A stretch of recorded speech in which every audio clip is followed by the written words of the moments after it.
Hello बच्चों, कैसे हैं आप सभी। आई होप आप सभी अच्छे होंगे और मन लगाकर पढ़ाई कर रहे होंगे। हमने अपने लास्ट क्लास में ट्रांसफ़र ऑफ मिनरल आयंस तक पढ़ा था। आज हम लोग पढ़ेंगे कि जो मिनरल्स हैं उनका क्या फंक्शन है, उनके क्या डेफिशिएंसी सिम्टम्स हैं और किस फॉर्म में उनका एब्जॉर्प्शन होता है। सो स्टार्ट करते हैं। First of all about nitrogen. सबसे पहले हम मिनरल ले रहे हैं नाइट्रोजन। नाइट्रोजन इम्पॉर्टेंट है किसमें? ग्रोथ में, प्लांट्स की ग्रोथ के लिए, मेटाबॉलिज्म के लिए, हेरिडेटरी के लिए और रिप्रोडक्शन के लिए, एंड फॉर रिप्रोडक्शन। ठीक है। जिस फॉर्म में इसको एब्जॉर्ब किया जाता है, सो एब्जॉर्ब्ड फॉर्म, नाइट्रोजन का जो एब्जॉर्ब फॉर्म होता है वो मेनली तो नाइट्रेट होता है, नाइट्रेट, लेकिन रेयरली कभी कभी नाइट्राइट और अमोनिया के फॉर्म में भी हो जाता है। Rarely in the form of nitrite और अमोनिया। ओके, बात करें इसके फंक्शन की, तो इसका जो फंक्शन है वो क्या है? पहली चीज, जो नाइट्रोजन है ये प्रेजेंट होता है पोरफायरिन्स में। वो भी किसकी पोरफायरिन्स में? क्लोरोफिल्स की, ऑफ क्लोरोफिल्स। इसके अलावा, क्लोरोफिल्स के अलावा ये साइटोक्रोम्स में प्रेजेंट होता है, साइटोक्रोम्स, और ये एक्टिव रोल प्ले करता है फोटोसिंथेसिस में। Active role in photosynthesis.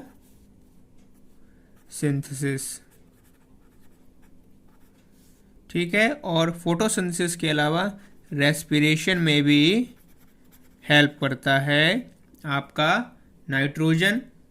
बात करें नाइट्रोजन की डेफिशिएंसी अगर हो जाए तो हमें क्या सिम्टम्स देखने को मिलेंगे?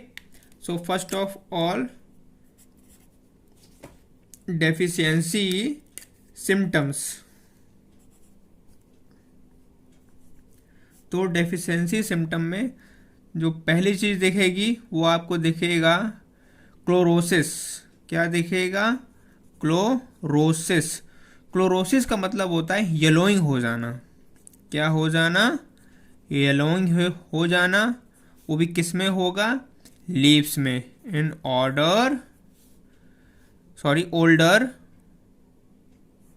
ओल्डर लीव्स में। जो ओल्डर लीव्स हैं वो येलो पड़ जाती हैं। दूसरी चीज, एंथोसाइनिन स्टेम्स में फॉर्म हो जाता है। सेकेंड चीज क्या होती है? Anthocyanin formed in stem. Stem के अलावा पेटियोलेस में भी फॉर्म हो जाता है और लीफ में भी फॉर्म हो जाता है। तो ये दो डेफिशिएंसी सिम्टम्स नाइट्रोजन शो करता है। नाइट्रोजन के बाद बात करते हैं सल्फर की। तो सल्फर अगर पूछा जाए इसका जो एब्जॉर्ब फॉर्म है, तो इसका जो एब्जॉर्बेबल फॉर्म होता है वो होता है सल्फेट। क्या होता है? Sulphate, SO4 2 negative. ठीक है।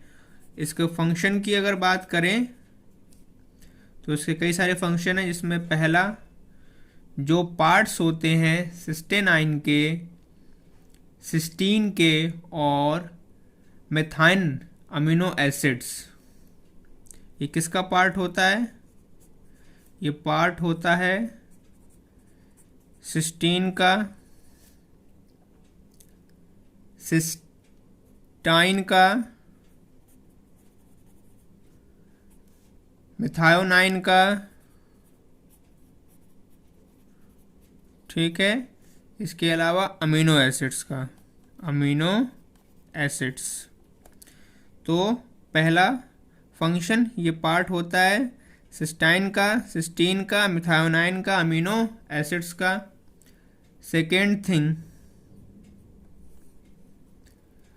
ये रेस्पिरेशन करता है कोबाल्ट में, इन रेस्पिरेशन। इसके अलावा थायमीन और बायोटीन, इन सभी का फंक्शन सल्फर की प्रेजेंस में होता है। इसके अलावा इसका रोल होता है सिंथेसिस में, क्लोरोफिल सिंथेसिस में और फेरिडॉक्सिन में। सिंथेसिस या फिर synthesis of chlorophyll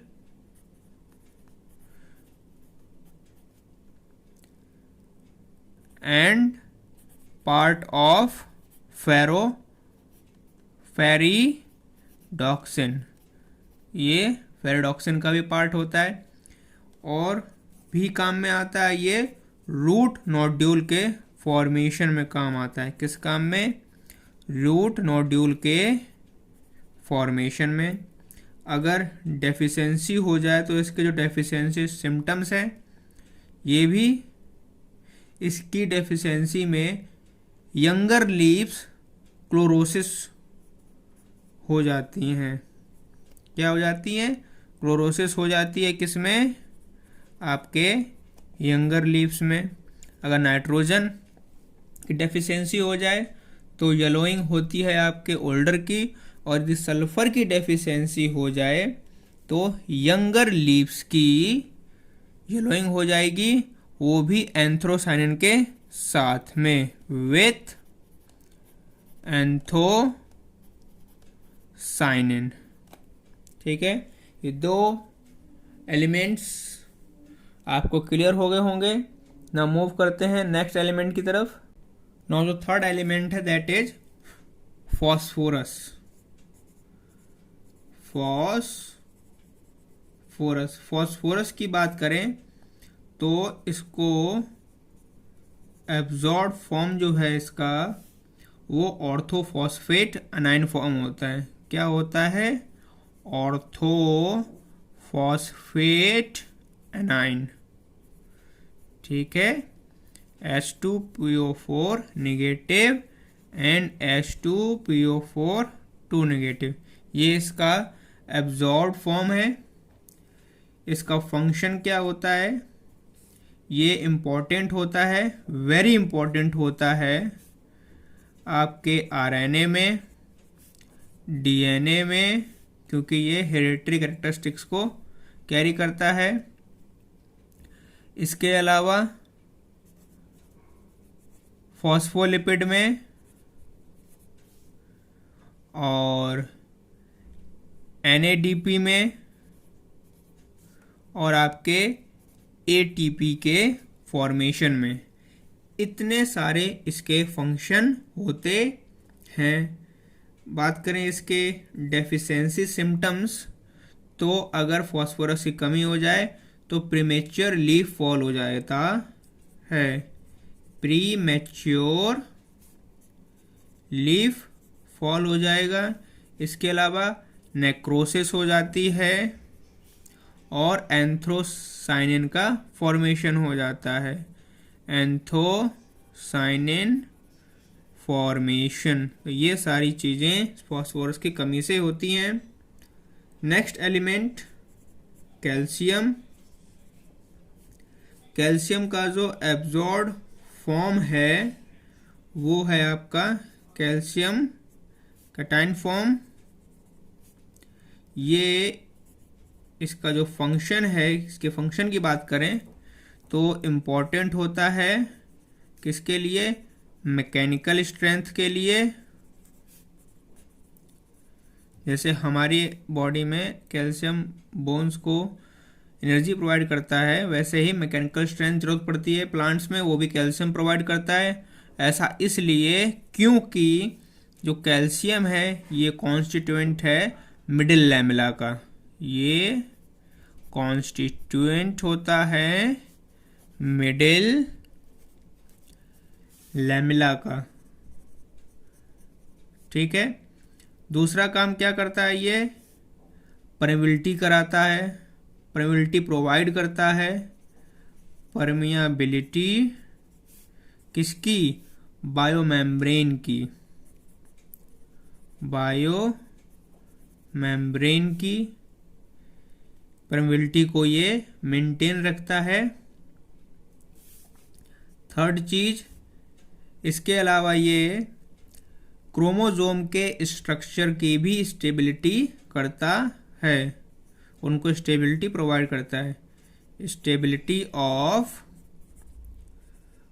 chromosome structure chromosome का जो स्ट्रक्चर है उसको स्टेबिलिटी प्रोवाइड करता है और स्पिंडल के फॉर्मेशन में भी पार्टिसिपेट करता है, इन स्पिंडल फॉर्मेशन। तो ये सारे इसके फंक्शन हैं।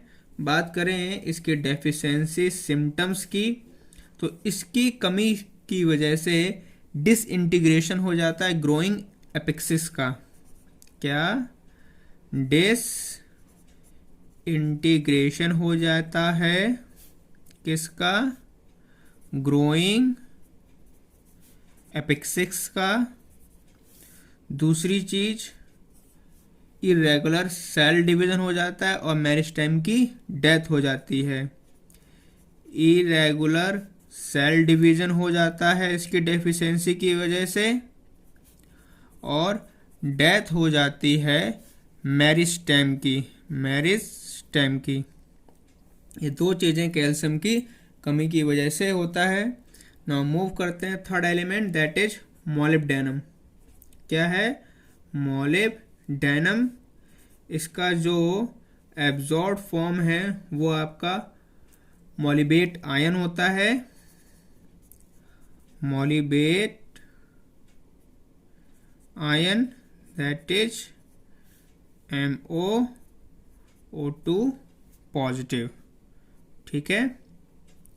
बात करें इसके फंक्शन की, तो इसका फंक्शन होता है एस प्रोस्थेटिक ग्रुप।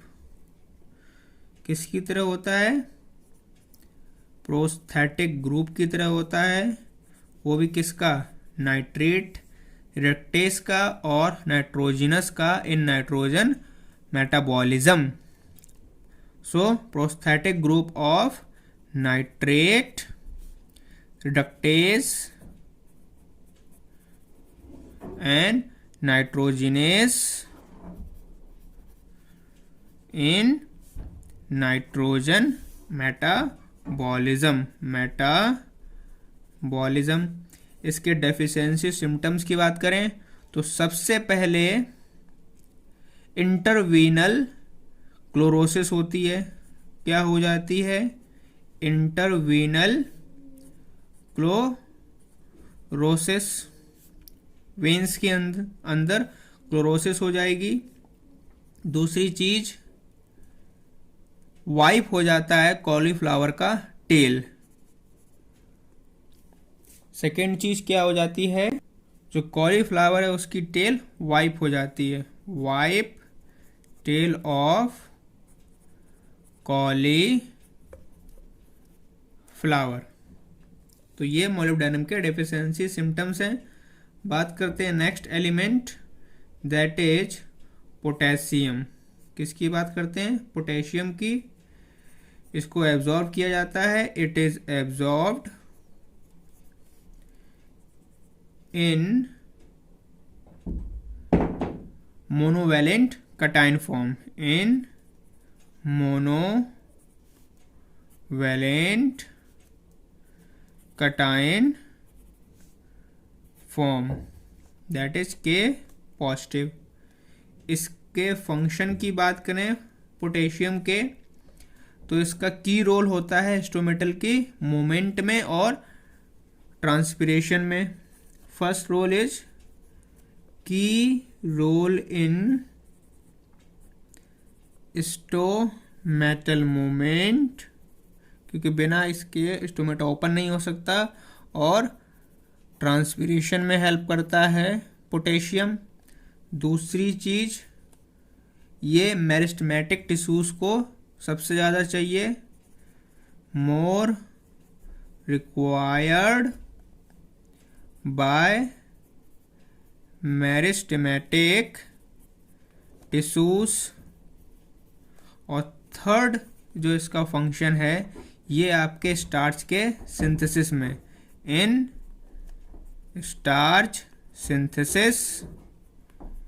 इसके अलावा डिस्ट्रीब्यूशन भी करता है, ये स्टार्च का बनाता भी है, डिस्ट्रीब्यूशन भी करता है, और साथ ही साथ रेगुलेशन भी करता है परमियाबिलिटी का, रेगुलेशन ऑफ परमियाबिलिटी, और बैलेंस करता है charge of cell and balance charge of cell. ये सारे काम पोटेशियम के होते हैं। बात करें इसके डेफिशिएंसी सिम्टम्स के, तो पहला जो सिम्टम शो करता है वो मॉटल्ड क्लोरोसिस, जिसको इंटरवीनल क्लोरोसिस भी बोलते हैं। सो मॉटल्ड क्लोरोसिस, और इंटरनोड्स को शॉर्ट कर देता है इसकी कमी की वजह से, शॉर्टर दी इंटर नोड्स। तो अगर कभी भी इंटरनोड छोटी हो जाए, इसका मतलब पोटेशियम की कमी हो गई है। दूसरा काम, ये डायबैक डिसीज हो जाती है इसकी डेफिशिएंसी की वजह से, डायबैक डिसीज।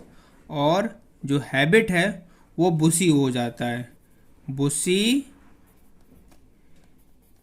हैबिट। तो ये सारे डेफिशिएंसी सिम्टम्स हैं पोटेशियम के। नाउ जो नेक्स्ट एलिमेंट है दैट इज मैग्नीशियम।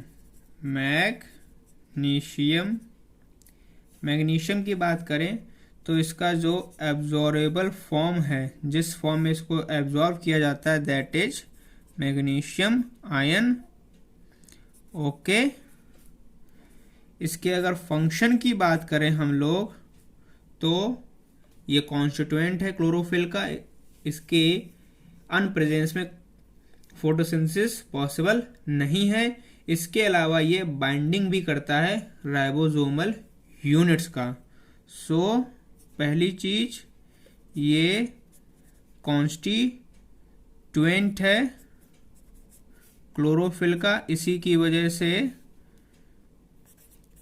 जो लीव्स हैं वो ग्रीन होती हैं, और ये हेल्प करता है किसमें, binding of ribosomal unit,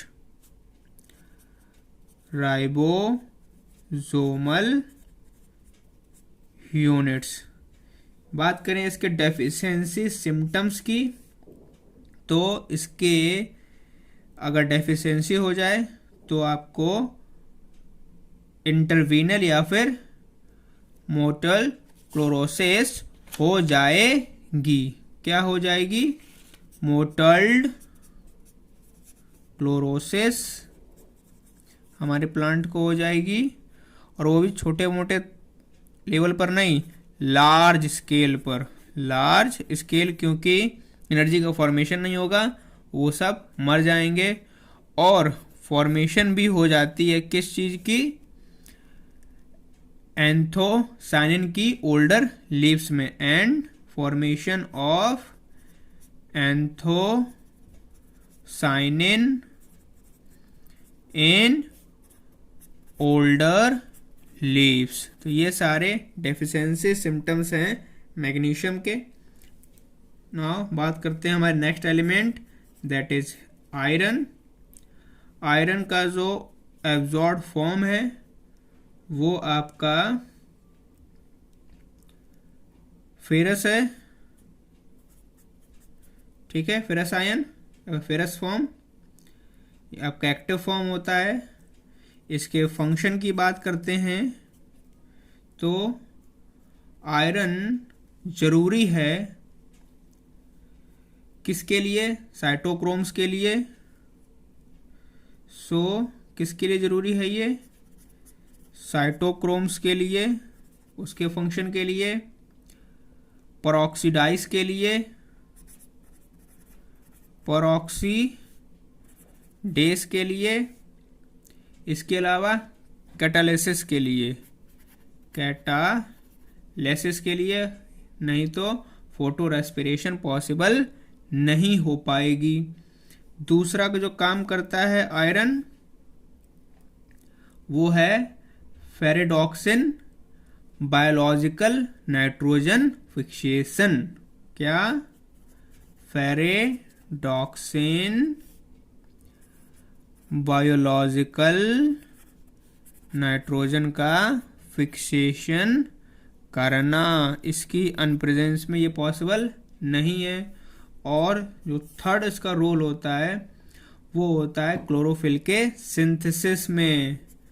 chlorophyll के सिंथेसिस में अगर ये नहीं है तो क्लोरोफिल का सिंथेसिस नहीं होगा और फोटोसिंथेसिस नहीं हो पाएगी।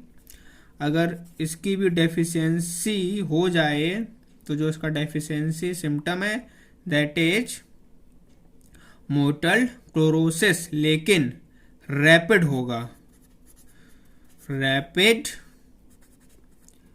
मोटल क्लोरोसिस, मतलब कि इंटरवीनल क्लोरोसिस, वो भी न्यू लीव्स में, किसमें, जो भी नई लीव्स हैं उन सभी में हो जाएगा। इसके बाद नेक्स्ट एलिमेंट हमारा मैग्नीज। मैग्नीज का जो एब्जॉर्बेबल फॉर्म है दैट इज मैग्नीशियम आयन है आपका, ठीक है। इसके फंक्शन की बात करें अगर हम लोग तो इसकी रिक्वायरमेंट होती है इसलिए क्योंकि ये एक्टिवेटर होता है बहुत सारे एंजाइम्स का। First thing, activator of many enzymes, ये बहुत सारे एंजाइम्स का है, जैसे कि आपके नाइट्राइट रिडक्टेस के लिए, किस चीज के लिए, नाइट्राइट रिडक्टेस के लिए। इसके अलावा अमाइन के रिडक्टेस के लिए, अमाइन के रिडक्टेस के लिए मैग्नीज की ज़रूरत पड़ती है। इसके अलावा डीकार्बोक्सिलेज के लिए, डीकार्बोक्सिलेज के लिए और डिहाइड्रोजिनेस के लिए, डिहाइड्रोजिनेस, इन सभी के लिए मैग्नीज की ज़रूरत पड़ती है।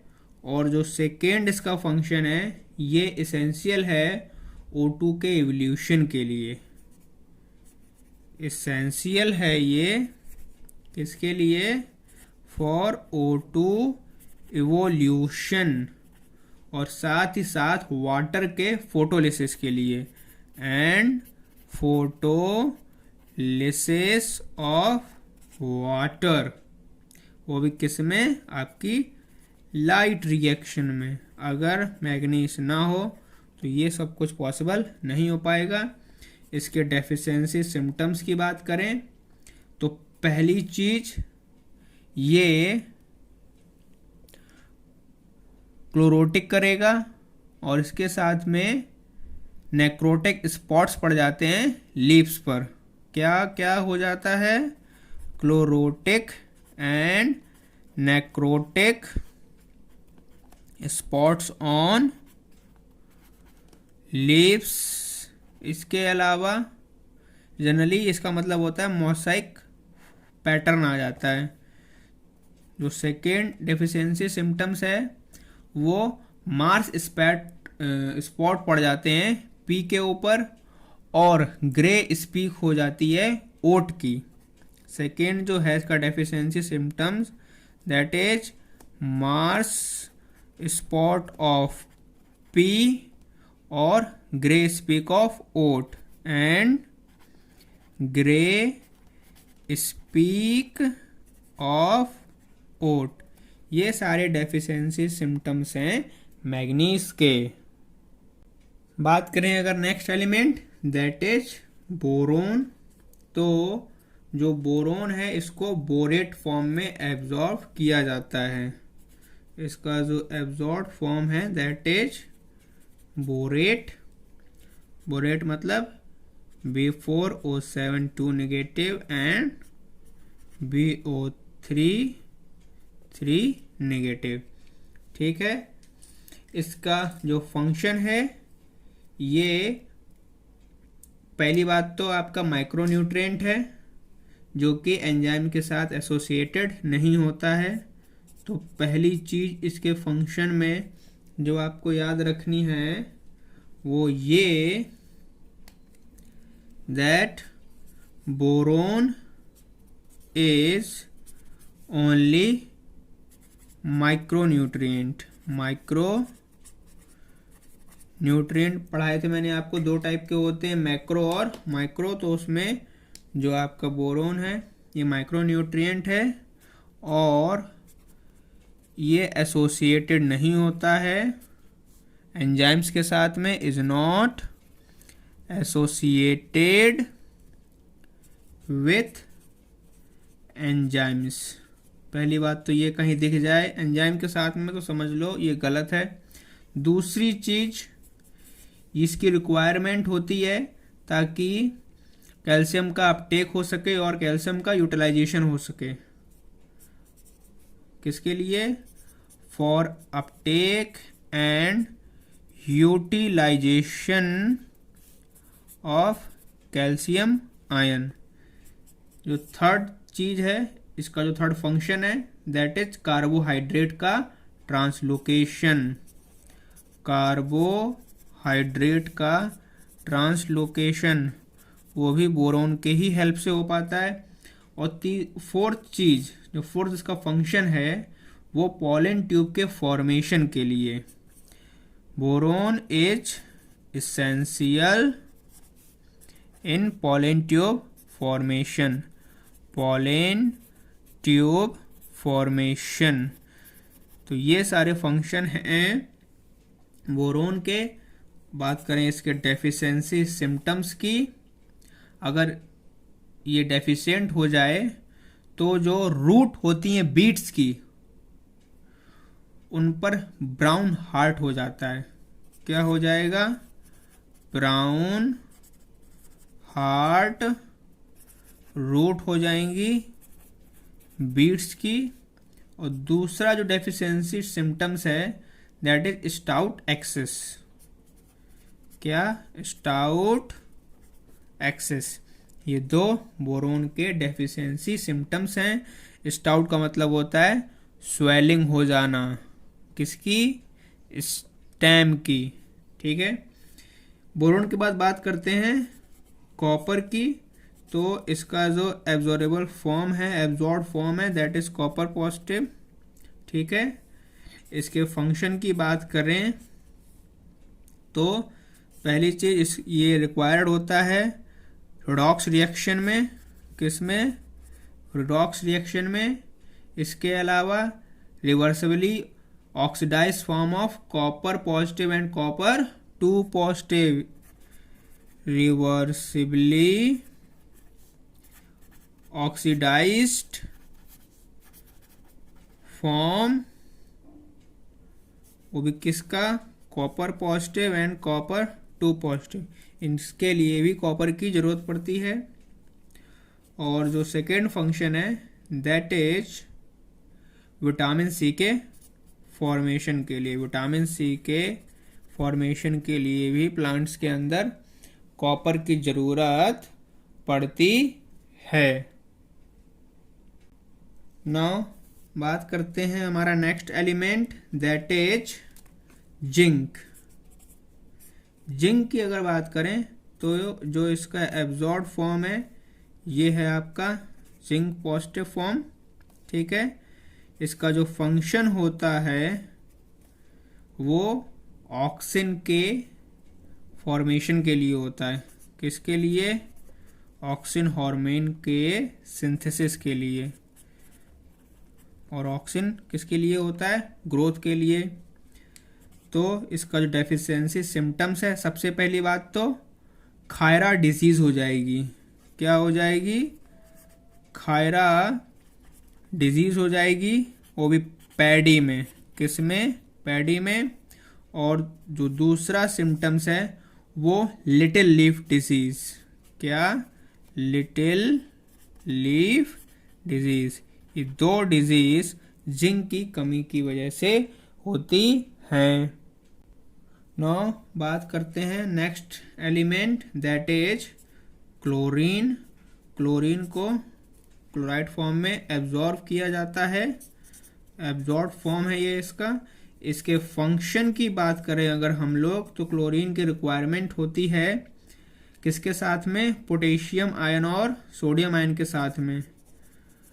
Along with sodium ion and potassium ion, ये हेल्प करता है सॉल्यूट की कंसंट्रेशन को डिटरमाइन करने के लिए।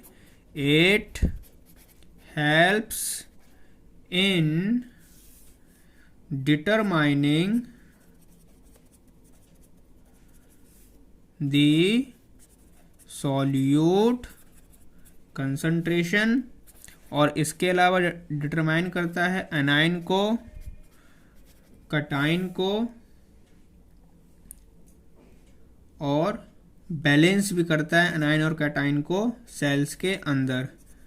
A9 cation balance in cells, ये सारे काम क्लोरीन के होते हैं। इसके साथ साथ दूसरा फंक्शन, जैसे यहाँ पर सोडियम पोटेशियम के साथ में सॉल्यूट कंसंट्रेशन को डिटरमाइन करने का काम करता है और सेल के अंदर कैटाइन और एनाइन को बैलेंस करने का काम करता है, वैसे ही मैग्नीज के साथ में अलोंग विथ मैग्नीज ये इसेंशियल है। इट इज इसेंशियल किस चीज के लिए? वाटर की स्प्लिटिंग के लिए। फॉर दी वाटर स्प्लिटिंग, वो भी किस में? फोटोसिंथेसिस में।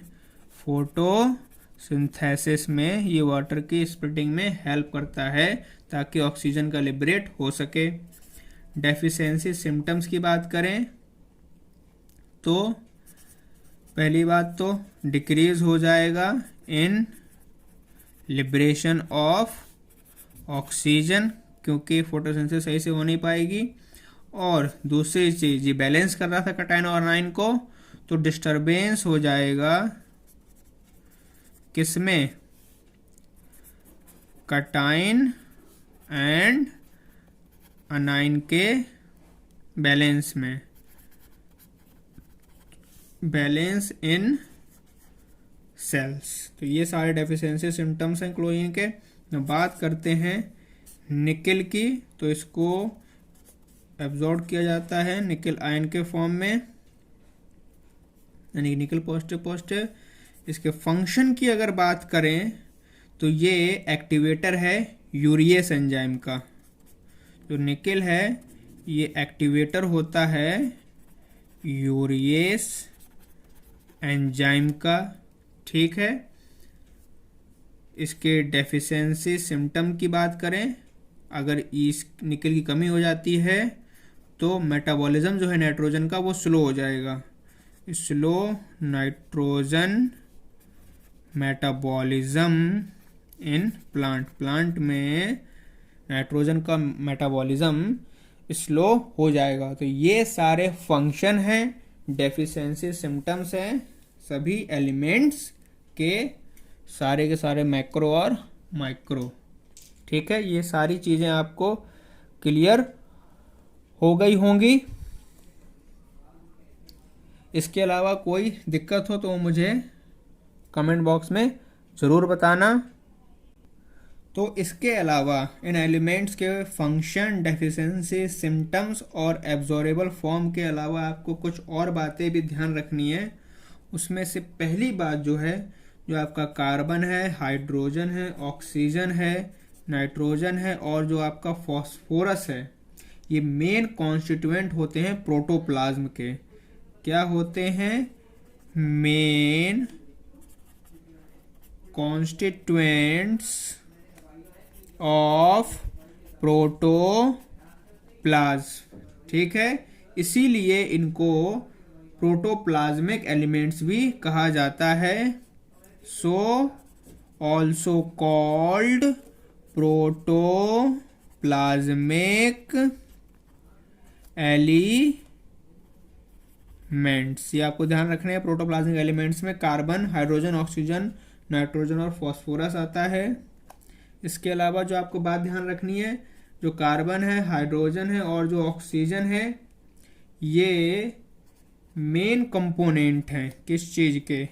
ये मेन कंपोनेंट होते हैं आपके, पहली बात तो न्यूक्लिक एसिड के, ठीक है, प्रोटीन्स के, एंजाइम्स के, कार्बोहाइड्रेट्स के, फैट्स के। ठीक है, इन सभी के मेन कंपोनेंट्स होते हैं carbon, hydrogen and oxygen. Other than this आपको क्या बात ध्यान रखनी है कि जितनी भी सॉइल्स होती हैं, ऑल टाइप्स ऑफ सॉइल, वो डेफिशिएंट होती हैं। किस चीज का डेफिशिएंसी होती है उनके अंदर? वो डेफिशिएंट होंगी कुल 3 एलिमेंट्स का हमेशा, नाइट्रोजन, फॉस्फोरस एंड पोटेशियम। ठीक है, इसीलिए इन एलिमेंट्स को हम लोग क्रिटिकल एलिमेंट्स के नाम से जानते हैं, known as critical elements. So nitrogen, potassium and phosphorus, they are known as critical elements. ठीक है, इसीलिए नाइट्रोजन, फॉस्फोरस और पोटेशियम फर्टिलाइजर्स हम लोग गुड क्रॉप की यील्ड के लिए सॉइल में इंट्रोड्यूस कराते हैं। इसके बाद मॉलिब्डेनम जो है, ये आपको सबसे कम क्वांटिटी में चाहिए होता है। Molybdenum is required in minimum quantity. ठीक है, ये चीज भी याद रखनी है आपको। इसके अलावा बात करें और दूसरे एलिमेंट्स की जो आपको ध्यान रखनी है, वो ये है कि जो आपका गोल्ड है, ये आपके इक्विसेटम और मस्टर्ड प्लांट्स में प्रेजेंट होता है। अगर कोई क्वेश्चन आए कि कौन सा एलिमेंट है जो इक्विसेटम और मस्टर्ड प्लांट में प्रेजेंट होता है, वो आपका है gold. So gold present in Equisetum और मस्टर्ड प्लांट्स। ठीक है, इसके अलावा जो ट्रेस एलिमेंट हैं वो हमारे माइक्रोन्यूट्रिएंट्स होते हैं, जबकि जो ट्रेसर एलिमेंट्स हैं ये रेडियो आइसोटोप्स होते हैं। ये भी बात आपको ध्यान रखनी है। जो ट्रेस एलिमेंट्स हैं ये माइक्रो न्यूट्रिएंट्स हैं और जो ट्रेसर एलिमेंट्स हैं, ट्रेसर एलिमेंट्स, ये रेडियो आइसोटोप्स होते हैं। क्या होते हैं? Radio isotopes. ठीक है, और एक लास्ट थिंग जो आपको याद रखनी है वो ये है कि मैग्नीशियम क्लोरोफिल के बर्निंग के बाद में भी रह जाता है। Magnesium remains left after chlorophyll burning. अगर आप क्लोरोफिल को जला भी देते हो तो उसमें जो मैग्नीशियम आयन प्रेजेंट होगा वो हमेशा रहेगा, उसका कुछ भी नहीं बिगड़ेगा। तो ये सारी बातें आपको एलिमेंट्स के बारे में ध्यान रखनी हैं। नाउ बात करते हैं अब नाइट्रोजन मेटाबॉलिज्म की। किस चीज़ की? नाइट्रोजन मेटाबॉलिज्म, या फिर आप उसी को N2 साइकिल भी कह सकते हो। तो N2 साइकिल में बात करें, सबसे पहले हमारे पास में एटमॉस्फेरिक नाइट्रोजन होती है, ठीक है। फिर उसका biological classification, biologic nitrogen fixation होता है, बायोलॉजिक नाइट्रोजन फिक्सेशन होता है। इसके साथ साथ इंडस्ट्रियल नाइट्रोजन फिक्सेशन भी होता है। सो N2 इंडस्ट्रियल फिक्सेशन, ठीक है। इसके अलावा इलेक्ट्रिकल नाइट्रोजन भी फिक्सेशन होता है, इलेक्ट्रिकल नाइट्रोजन फिक्सेशन। और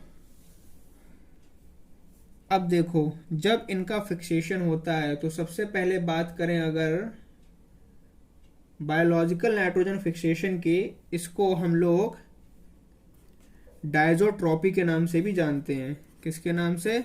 डाइजोट्रॉफी, ठीक है। इसमें क्या होता है, जो आपका नाइट्रोजन है वो अमोनिया में टूटेगा। सो नाइट्रोजन ये आपका अमोनिया में आ जाएगा। सेम आपके इंडस्ट्रियल फिक्सेशन में भी होगा। इसके बाद जो आपका अमोनिया है ये नाइट्राइट में ब्रेक होता है और अगेन नाइट्रेट में ब्रेक होता है, ठीक है। नाइट्रेट में ब्रेक इलेक्ट्रिकल नाइट्रोजन फिक्सेशन से भी होता है। तो जब इसका फिक्सेशन होगा, सबसे पहले नाइट्रोजन इसमें ब्रेक हो गया, ठीक है। अब जब हमारा नाइट्रेट बन गया है तो इसको अपटेक किया जाएगा। किसके द्वारा? प्लांट बायोमास के द्वारा, प्लांट बायोमास, ठीक है। जब प्लांट बायोमास के द्वारा इसका अपटेक कर लिया गया तो ये पहुंचेगा हमारा एनिमल बायोमास के पास में, एनिमल बायोमास, क्योंकि प्लांट्स को एनिमल्स खाते हैं। और जब एनिमल मर जाएंगे तो उनका डिकेइंग बायोमास होगा। क्या होगा? Decaying biomass. एनिमल्स का ही नहीं, साथ साथ में प्लांट्स का भी डिकेइंग बायोमास होगा। और उसके बाद वापस से अमोनिया बन जाएगा और इस प्रोसेस को बोलेंगे अमोनिफिकेशन, ठीक है। तो ऐसे हमारी जो नाइट्रोजन साइकिल है ये कंप्लीट हो जाती है। इसके अलावा एक चीज़ और होती है कि जो हमारा नाइट्राइट है ये वापस से एटमॉस्फेरिक नाइट्रोजन में चेंज हो जाता है और इस प्रोसेस को बोलते हैं डीनाइट्रिफिकेशन, डीनाइट्रिफिकेशन। तो ये मैंने आपको सिंपली समझाया है कि नाइट्रोजन साइकिल में क्या क्या होता है। अब हम एक एक करके हर एक स्टेप को ब्रॉड लेवल में समझने की कोशिश करेंगे। तो जो सबसे पहला काम हुआ है वो हुआ है आपका बायोलॉजिकल नाइट्रोजन फिक्सेशन का, जिसको डाइजोट्रॉपी भी कहते हैं।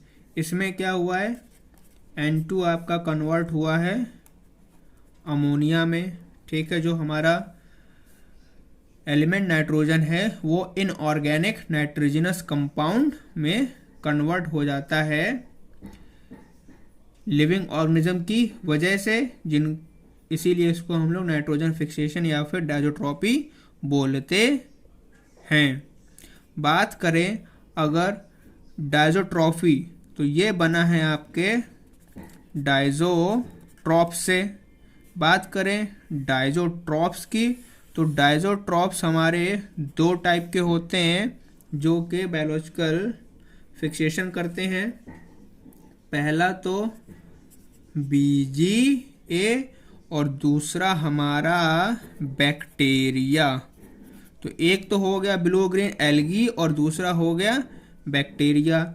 ब्लू ग्रीन एल्गी की बात करें तो ये हमारे दो टाइप के होते हैं, एक होते हैं आपके फ्री लिविंग और एक होते हैं जो सिम्बायोटिक फॉर्मेशन कर लेते हैं। बात करें बैक्टीरियाज की तो ये तीन टाइप के होते हैं। पहले जो कि फ्री लिविंग होंगे, दूसरे जो सिम्बायोटिक होंगे और तीसरे जो लूज सिम्बायोसिस करेंगे। क्या करेंगे? Loose symbiosis. बात करें free living blue green algae की तो इसमें आपका नॉस्टॉक आ जाता है, इसके अलावा एनबीना आ जाता है, इसके अलावा ओलोसिरा आ जाता है, इसके ओलोसिरा के अलावा ऑसिलेटोरिया आ जाता है, ऑसिलेटोरिया, और इसके अलावा सिलिंड्रोस्पर्मम भी आ जाता है, सिलिंड्रोस्पर्मम। ठीक है। बात करें सिम्बायोटिक की तो इसमें Nostoc and Cycas, Anabaena and azolla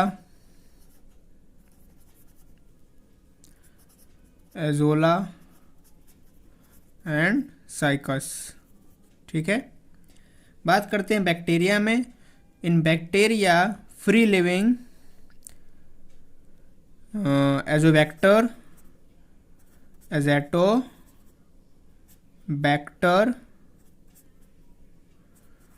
और एज़ेटोबैक्टर के अलावा बेज़ियरनिकिया आ जाता है, बेज़ियरनिकिया। इसके अलावा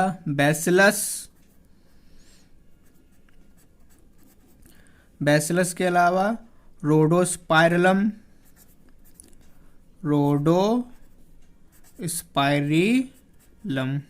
ये कुछ फ्री लिविंग बैक्टीरिया आ जाते हैं। बात करते हैं जब सिम्बायोटिक की तो इसमें फ्रैंकिया, ये रूट नोड्यूल के साथ में करेगा सिम्बायोसन। ठीक है। और राइजोबियम जो कि लेगुमिनस प्लांट्स के साथ में, rhizobium leguminous root nodule in P, या फिर इसके अलावा क्लोवर साइमोप्सिस के साथ में भी सिम्बायोसिस करते हैं बैक्टीरिया। बात करें लूज सिम्बायोसिस की, इसका मतलब होता है जिसमें सिम्बायोसिस हो लेकिन विदाउट एनी फिजिकल कांटेक्ट, उसको बोलते हैं लूज सिम्बायोसिस। सो लूज सिम्बायोसिस का मतलब होता है सिम्बायोसिस विदाउट फिजिकल कांटेक्ट। और इसमें एग्जाम्पल होता है आपका एजोस्पाइरिलम विथ मेज रूट्स, एजोस्पाइरिलम की सिम्बायोसिस मेज रूट्स के साथ में। तो ये आपको डायज़ोट्रॉप्स में याद रखने हैं, ये सारे डायज़ोट्रॉप्स होते हैं। ना बात करें सेकेंड स्टेप, तो सेकेंड स्टेप लेके चल लेते हैं अमोनिफिकेशन को। किसको? अमोनिफिकेशन को। तो नाइट्रोजन साइकिल में जो अमोनिफिकेशन होता है, इसमें क्या होता है, कन्वर्जन होता है डेड ऑर्गेनिक नाइट्रोजनस कंपाउंड का अमोनिया में। Conversion of dead organic nitrogenous compounds into ammonia. ठीक है, और ये करेगा कौन, बैसिलस माइकोडीज। कौन करता है, बैसिलस माइकोडीज या फिर बैसिलस रेमोसस। बैसिलस रेमोसस ये अमोनिफिकेशन करते हैं। तीसरा स्टेप लेके चलते हैं नाइट्रिफिकेशन को। किसको, नाइट्रिफिकेशन। नाइट्रिफिकेशन में क्या होता है, ऑक्सीडेशन होता है अमोनिया का, ऑक्सीडेशन ऑफ अमोनिया। इसमें जो पहला स्टेप होता है उसमें अमोनिया के साथ ऑक्सीजन आएगा और नाइट्रोसोमोनस की प्रेजेंस में ब्रेक हो जाएगा नाइट्रेट में और वाटर प्रोड्यूस करेगा और 2 हाइड्रोजन प्रोटॉन देगा। तो यहाँ पर नाइट्रोसोमोनस की प्रेजेंस में ये हो जाएगा नाइट्राइट का फॉर्मेशन। यहाँ क्या बन गया आपका, नाइट्राइट आयन का फॉर्मेशन हो गया। सेकेंड स्टेप में क्या होता है, जो नाइट्राइट आयन है ये अगेन ऑक्सीजन के साथ मिलेगा और नाइट्रोबैक्टर की प्रेजेंस में, किसकी प्रेजेंस में, नाइट्रोबैक्टर की प्रेजेंस में ये नाइट्रेट आयन में ब्रेक हो जाएगा, नाइट्रेट आयन बना लेगा, सॉरी ब्रेक नहीं होगा, नाइट्रेट आयन का फॉर्मेशन कर लेता है। इनके अलावा कुछ और फंगाई भी हैं, जैसे कि एग्जाम्पल लें अगर आपके एस्परजिलस, पेनिसिलियम, तो ये भी इस प्रोसेस को कर सकते हैं, can carry out this process. ये आपको ध्यान रखना है कि एस्परजिलस और पेनिसिलियम ये भी इस प्रोसेस को कर सकते हैं, जो प्रोसेस नाइट्रोबैक्टर और नाइट्रोसोमोनस ने करके दिखाई है। फोर्थ स्टेप जो लेके चलेंगे हम लोग नाइट्रोजन साइकिल में, दैट इज डीनाइट्रिफिकेशन। क्या, डीनाइट्रिफिकेशन।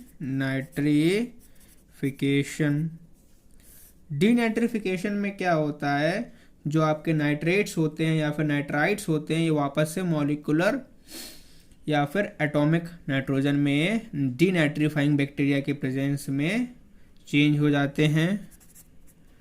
नाइट्रेट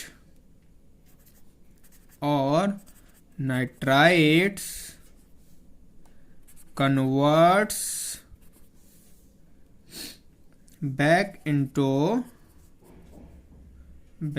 into मॉलिक्यूलर और atomic nitrogen by denitrifying bacteria.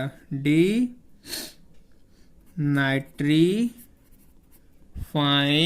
Bacteria जो कि कौन कौन से हैं आपके, एक तो स्यूडोमोनस और दूसरा थायोबैसिलस।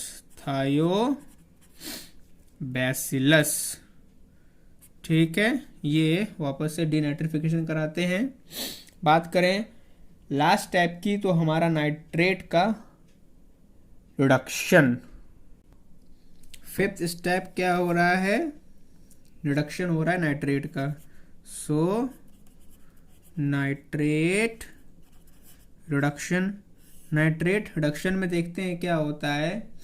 इसमें क्या होता है, जो प्लांट्स हैं जो वो नाइट्रोजन सॉइल से लेते हैं वो अमोनिया में कन्वर्ट कर दी जाती है फॉलोइंग मेथड्स के द्वारा।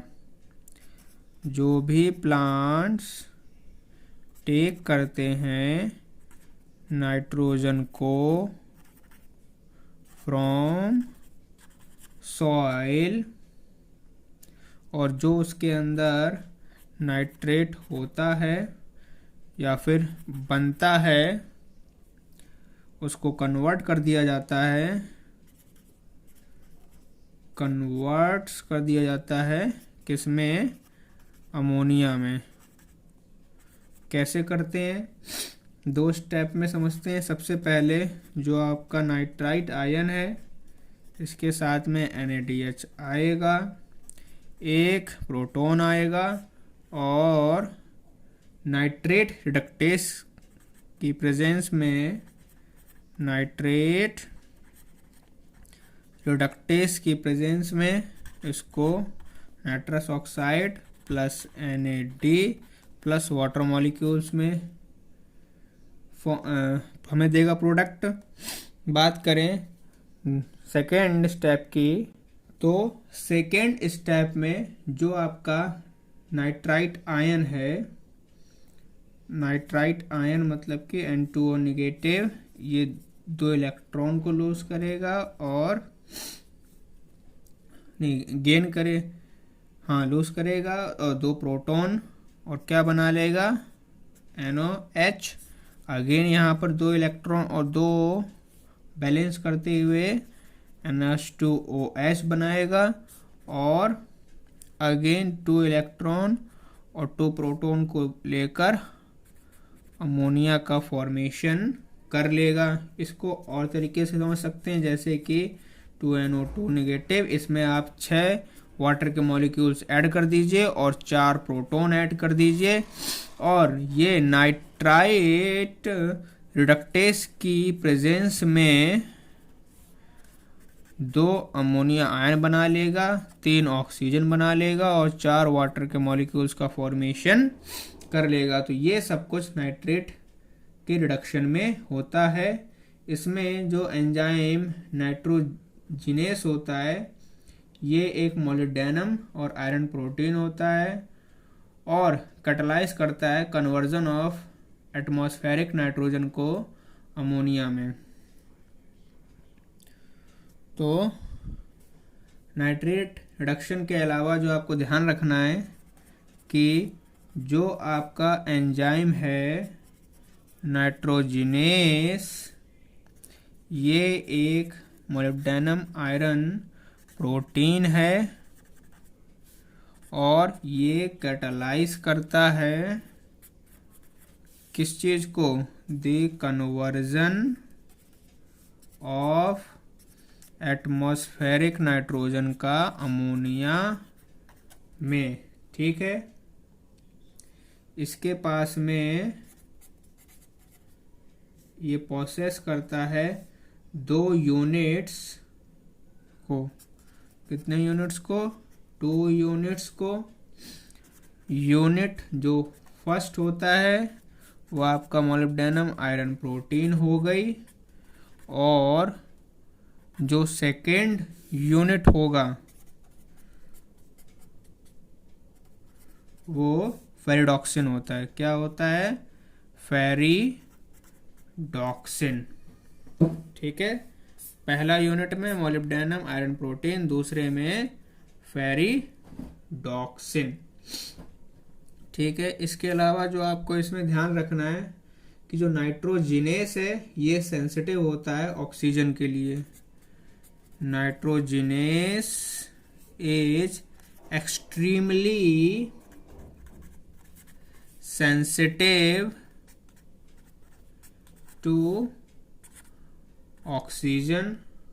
ठीक है, इसीलिए उसको ऑक्सीजन से बचाने के लिए जो नोड्यूल्स हैं उनके पास में ऑक्सीजन स्कैवेंजर्स होते हैं जिन्हें हम लोग लैग हीमोग्लोबिन बोलते हैं। ये कंबाइन कर जाता है ऑक्सीजन के साथ में और ऑक्सी लैग हीमोग्लोबिन का फॉर्मेशन कर लेते हैं।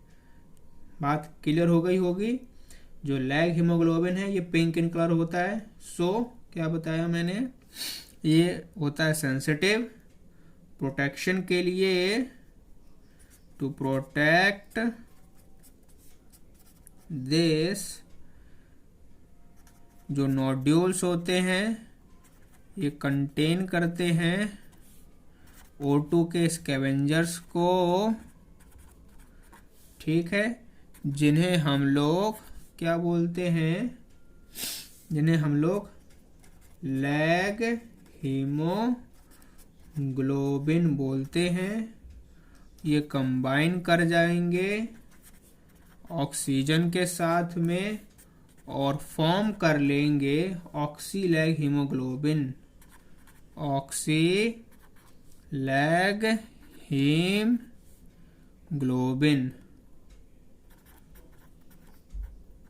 इतनी बात क्लियर हो गई। जो लैग हीमोग्लोबिन है इसका कलर मैंने आपको बताया, that is pink. Lag haemoglobin is pink in colour. किस कलर का होता है, पिंक इन कलर। ये आपको ध्यान रखना है। तो ये सारी चीजें आपको नाइट पढ़नी थी इसमें। इसके बाद बात करते हैं नोड्यूल के फॉर्मेशन की। तो जो नोड्यूल का फॉर्मेशन होता है, नोड्यूल फॉर्मेशन, ये पॉसिबल हो पाता है बैक्टीरिया और होस्ट रूट के बीच में इंटरेक्शन की वजह से। और ये कुछ 4 स्टेप्स में होता है, जिसमें से ये due to interaction between bacteria and host root, उसकी वजह से हो पा रहा है। मैंने बताया इसमें टोटल 4 स्टेप्स होते हैं, जिसमें जो पहला स्टेप है वो होता है आपका मल्टीप्लिकेशन और कोलोनाइजेशन। मल्टीप्लाई करिए, अपनी कॉलोनीज का फॉर्मेशन करिए, वो भी किसका, राइजोबिया का। कहाँ पर, एट राइजोस्फीयर, और अटैच हो जाइए एपिडर्मल रूट हेयर सेल के साथ में। एंड एट राइजोस्फीयर, और इसके साथ में attachment to epidermal root hair cells, ठीक है। इसमें जो इनिशियल अट्रैक्शन होता है राइजोबिया का, वो होस्ट रूट के साथ होगा, जिसको हम लोग केमोटैक्टिक बोलते हैं। ये एज अ एक्सूड अमीनो एसिड की तरह होता है, शुगर की तरह होता है और ऑर्गेनिक एसिड की तरह होता है। कई बार इसको फ्लेवोनॉइड्स की तरह भी हो जाता है, ठीक है। ये तो होता है पहला स्टेप। दूसरे में कैरेक्टरिस्टिक कर्लिंग होती है रूट की। कैरेक्टरिस्टिक कर्लिंग हो जाती है रूट हेयर्स की, और इन्वेशन हो जाता है बैक्टीरिया का। And invasion of the bacteria, और वो क्या बना लेते हैं, एक इन्फेक्शन थ्रेड। एक इन्फेक्शन थ्रेड का फॉर्मेशन कर लेते हैं by the invagination of plasma membrane of root hair cells. By the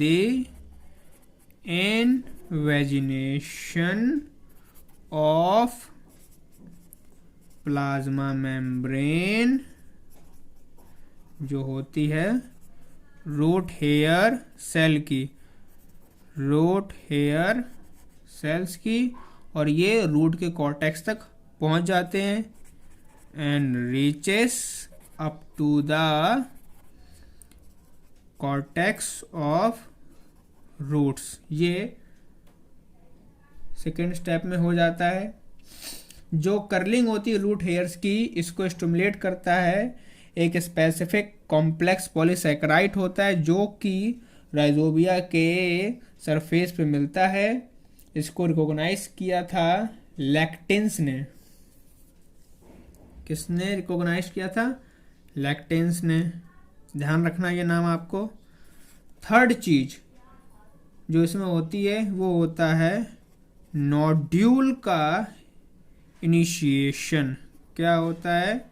nodule का इनिशिएशन होता है। और इसके अलावा डेवलपमेंट होती है रूट कॉर्टेक्स में। रूट के कॉर्टेक्स में जो माइटोजेनिक एजेंट्स होते हैं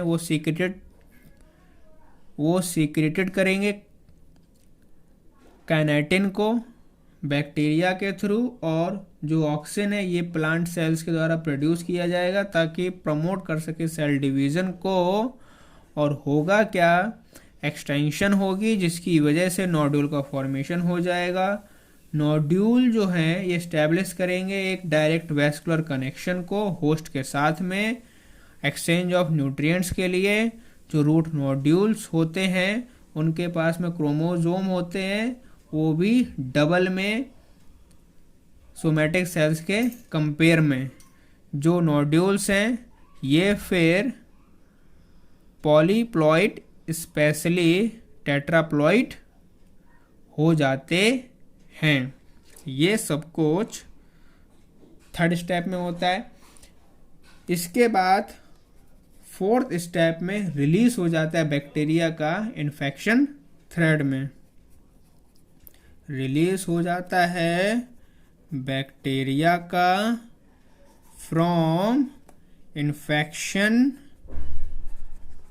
थ्रेड। ठीक है, इस प्रकार से नोड्यूल का फॉर्मेशन होता है। लास्ट स्टेप में क्या होगा? जब रिलीज होगा बैक्टीरिया का इन्फेक्शन थ्रेड से, इसके बाद ये डिफरेंशिएट करेंगे किसकी तरह? स्पेशलाइज्ड नाइट्रोजन फिक्सिंग सेल की तरह। जो बैक्टीरिया है ये लगातार मल्टीप्लाई करता रहेगा अपने पाथ के समय, जो कि रूट हेयर सेल्स में होगा। और जो बैक्टीरिया है ये डिस्ट्रीब्यूट हो जाएंगे मोस्ट ऑफ दी सेल में। जो मेम्ब्रेन होती है इन्फेक्शन थ्रेड की वो बड ऑफ हो जाएगी और छोटे छोटे वेसिकल्स का फॉर्मेशन कर लेती है, जिसमें कि एक से अधिक बैक्टीरिया हो सकते हैं। इसके बाद फिर बैक्टीरिया डिवाइड करना स्टॉप करते हैं, लार्ज करना स्टॉप करते हैं, डिफरेंशिएट कर लेंगे अपने आप को नाइट्रोजन फिक्सेसिंग सेल में, और इन्हीं को ही हम लोग बैक्टीरियोड के नाम से जानते हैं। और जो मेम्ब्रेन होगी उसको पेरीबैक्टीरियोइड मेम्ब्रेन बोलेंगे। सो इस टाइप से डेवलपमेंट होती है रूट नोड्यूल की। ये आपको क्लियर हो गई होगी। मैंने कुछ स्टेप बताए हैं, कुछ स्टेप्स लिखे हैं। फिर भी अगर किसी भी टाइप की कोई प्रॉब्लम हो तो वो मुझे कमेंट बॉक्स में ज़रूर बताइएगा। इसके बाद बात करते हैं mechanism of biological nitrogen fixation. Mechanism of biological nitrogen fixation की। तो जैसा कि मैंने आपको बताया था, इसमें क्या होता है, जो आपका नाइट्रोजन है, एटमॉस्फेरिक नाइट्रोजन, ये हाइड्रोजन एटम के एडिशन की वजह से रिड्यूस हो जाएगा। ठीक है, और 3 बॉन्ड का फॉर्मेशन हो जाएगा नाइट्रोजन नाइट्रोजन एटम के बीच में, या फिर डाइनाइट्रोजन हो जाएगा और ब्रोकन हो जाएगा अमोनिया में, या फिर ये कहिए कि अमोनिया का formation by the reduction of N triple bond N. ठीक है, तो नाइट्रोजन फिक्सेशन के लिए सबसे पहली बात तो 3 चीज़ें चाहिए। Nitrogen fixation requires 3 components. क्या चाहिए इसको? 3 कंपोनेंट्स चाहिए। ठीक है, जिसमें से जो फिक्सेशन जो आपका पहला कंपोनेंट है, इसमें आपको सबसे पहले चाहिए एक रिड्यूसिंग एजेंट। क्या चाहिए? अ स्ट्रॉन्ग रिड्यूसिंग एजेंट चाहिए, जो कि NADPH2 हो सकता है, या फिर FADH2 हो सकता है, या फिर NADH2 हो सकता है। ये रिड्यूसिंग एजेंट हो सकते हैं। दूसरा, आपको एनर्जी चाहिए ताकि ट्रांसफ़र कर सके हाइड्रोजन एटम का डी नाइट्रोजन में, ठीक है। और तीसरी चीज़ चाहिए आपको नाइट्रोजिनेस एंजाइम। क्या चाहिए? Nitrogenous enzyme. तो स्टेप्स की बात करें, जो स्टेप्स हैं नाइट्रोजन फिक्सेशन के, तो इसमें जो पहला स्टेप है वो है रिडक्शन होना नाइट्रोजन का अमोनिया में। वो कैसे होता है कि जो सबसे पहले जो ट्रिपल बॉन्ड होते हैं N के बीच में, उसमें 8 इलेक्ट्रॉन होते हैं, 8 प्रोटॉन होते हैं, और 16 ATP की हेल्प से सबसे पहले ये अमोनिया का फॉर्मेशन करेगा, वो भी 2 मॉलिक्यूल, हाइड्रोजन गैस बनेगी, और 16 इसमें ADP का फॉर्मेशन हो जाता है, और 16 IP का फॉर्मेशन हो जाता है। दूसरे स्टेप में रिडक्शन होता है अमोनिया का NH4 आयन में। कैसे होता है? जो 2NH3 है हाइड्रोजन के साथ मिलकर वो 2NH4 पॉजिटिव प्लस 2 इलेक्ट्रॉन मिल जाते हैं, ऐसे हो जाता है। जब बात करते हैं ओवरऑल रिएक्शन की, तो वो कैसे होती है?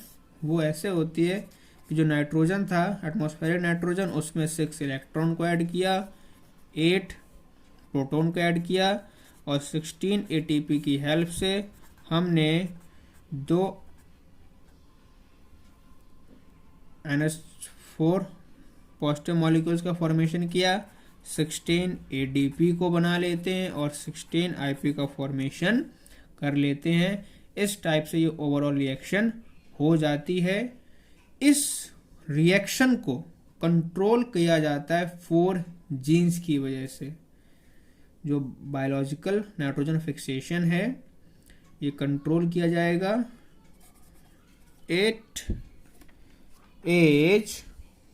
ये है टोटल आपकी ओवरऑल रिएक्शन, और इसको कंट्रोल किया जाता है बाय 4 जीन्स, ठीक है। जिसमें से पहली है वो जो एनोड्यू जीन होती है होस्ट प्लांट की, वो ये है। इसमें क्या होता है? ये इनकोड्स करती है number of nodule specific protein को, इसीलिए इनको हम लोग नोड्यूलिन्स बोलते हैं। ये क्या करती हैं? ये सिंथेसाइज करेंगी जिसकी हमें ज़रूरत होगी एक्टिव नोड्यूल के डेवलपमेंट के लिए, ठीक है। इनका काम क्या है? दीस एनकोड्स मतलब पहचानती हैं कि कितनी नंबर ऑफ नोड्यूल हैं, नोड्यूल स्पेसिफिक प्रोटीन है, ठीक है। इसीलिए इनको हम लोग क्या बोलते हैं? नोड्यूलिन्स, ठीक है। ये सिंथेसाइज करेंगी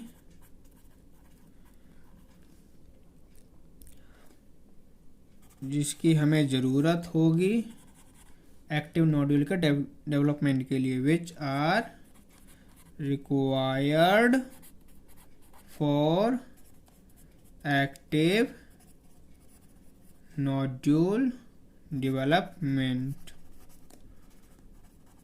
ठीक है।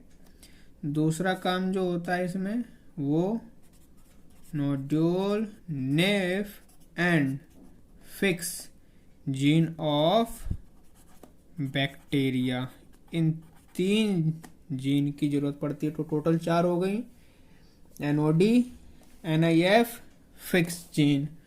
ठीक है, ये बैक्टीरिया की जरूरत पड़ती है। आपको ये mechanism of biological nitrogen fixation मेरे हिसाब से क्लियर हो गया होगा। फिर भी ना हुआ हो तो मुझे प्लीज़ कमेंट बॉक्स में बताइएगा।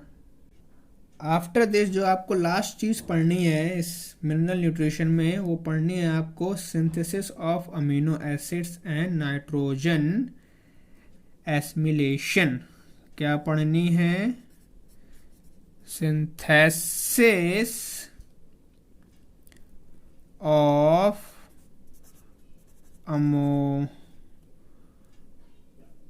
अमीनो एसिड्स और नाइट्रोजन एसिमिलेशन। इसमें आपको क्या पढ़ना है? सबसे पहली बात तो जो इनऑर्गेनिक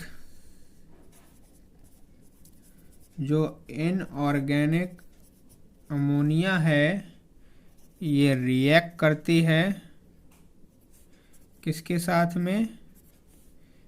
TCA साइकिल इंटरमीडिएट के साथ में।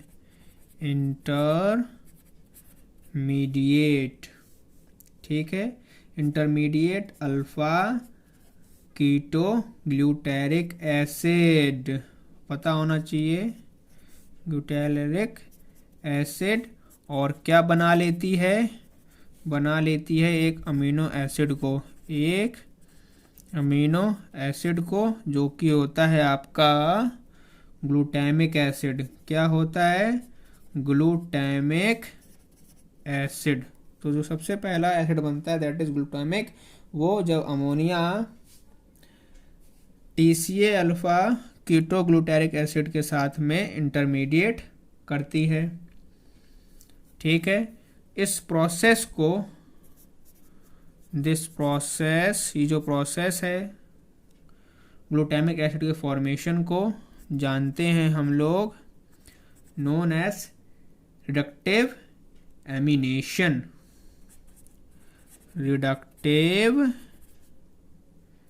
एमिनेशन या फिर इसी को ही अमीनो एसिड बायोसिंथेसिस भी बोलते हैं।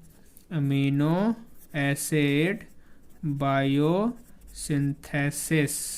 ठीक है, बात आपको क्लियर हो गई होगी।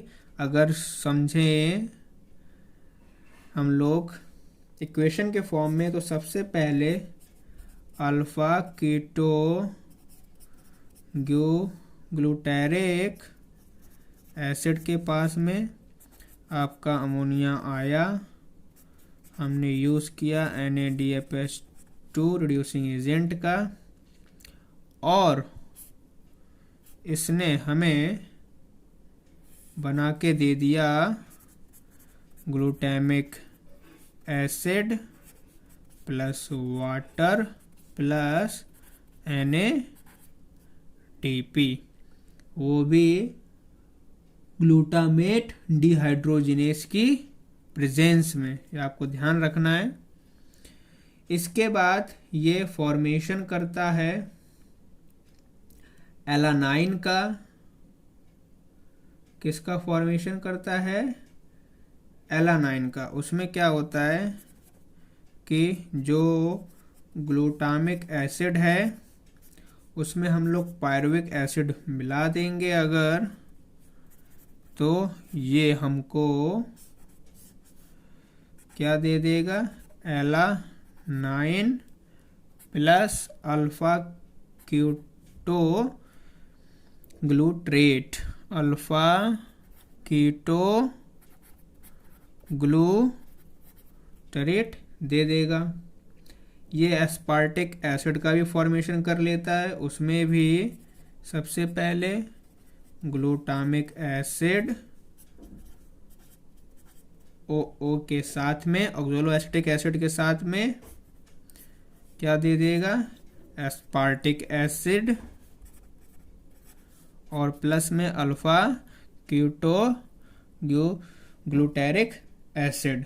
तो ग्लूटामिक एसिड सबसे पहले अमीनो एसिड के साथ बनता है प्लांट्स में, और इसको सिंथेसाइज किया जा सकता है डिफरेंट अमीनो एसिड के साथ में बाय दी ट्रांसमिनेशन। तो जो मैंने एलानाइन बनाया, एस्पार्टिक एसिड बनाया, ये सब कुछ ट्रांसमिनेशन में आता है। इसमें ट्रांसफर होता है अमीनो ग्रुप का from glutamic acid to other keto acid. ये जो दो चीजें हैं इसको बोलते हैं ट्रांसमिनेशन।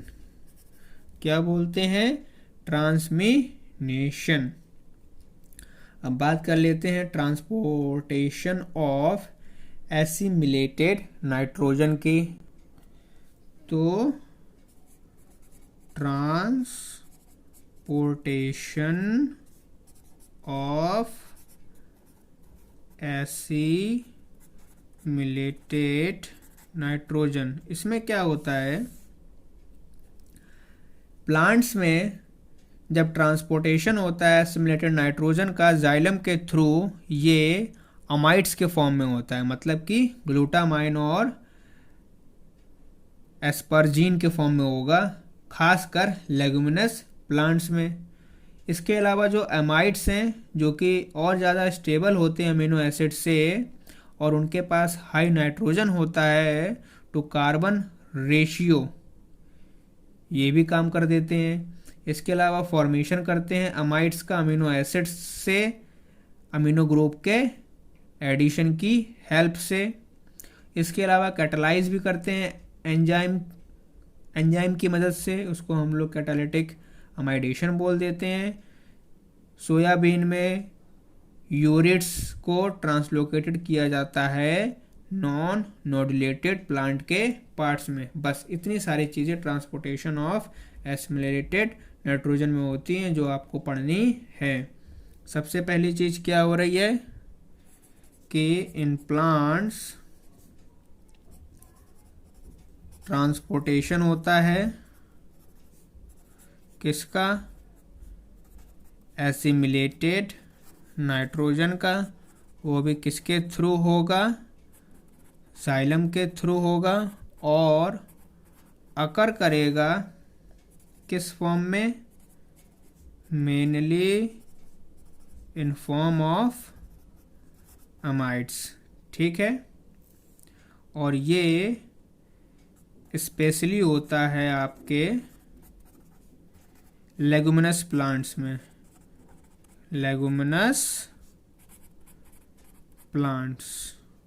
ठीक है, दूसरी चीज फॉर्मेशन होता है अमाइड्स का, किससे, अमीनो एसिड से, किसकी हेल्प से, by the addition of amino group के एडिशन से, जो कि कैटालाइज कराया जाता है एंजाइम की मदद से, और इसको हम लोग कैटालिटिक अमाइडेशन भी बोलते हैं। ये कैटालाइज्ड कराया जाता है एंजाइम से, और क्या बोलते हैं इसको, कैटालिटिक अमाइडेशन, कैटालिटिक अमाइडेशन। ठीक है, तो ये सारी चीज़ें मिनरल न्यूट्रिशन में आपको पढ़नी थी। आज हमारा मिनरल न्यूट्रिशन चैप्टर पूरा हो गया है। बाकी अगर कोई पॉइंट छूट गया हो या कोई पॉइंट आपको समझ में नहीं आया हो, please let me know in the comment box. Please like, subscribe and share this channel, ताकि जो दूसरे बच्चे हैं जिनके पास मेरा चैनल अभी तक नहीं पहुंचा है, वो इस चैनल के थ्रू अपनी नॉलेज को एनहांस कर सकें।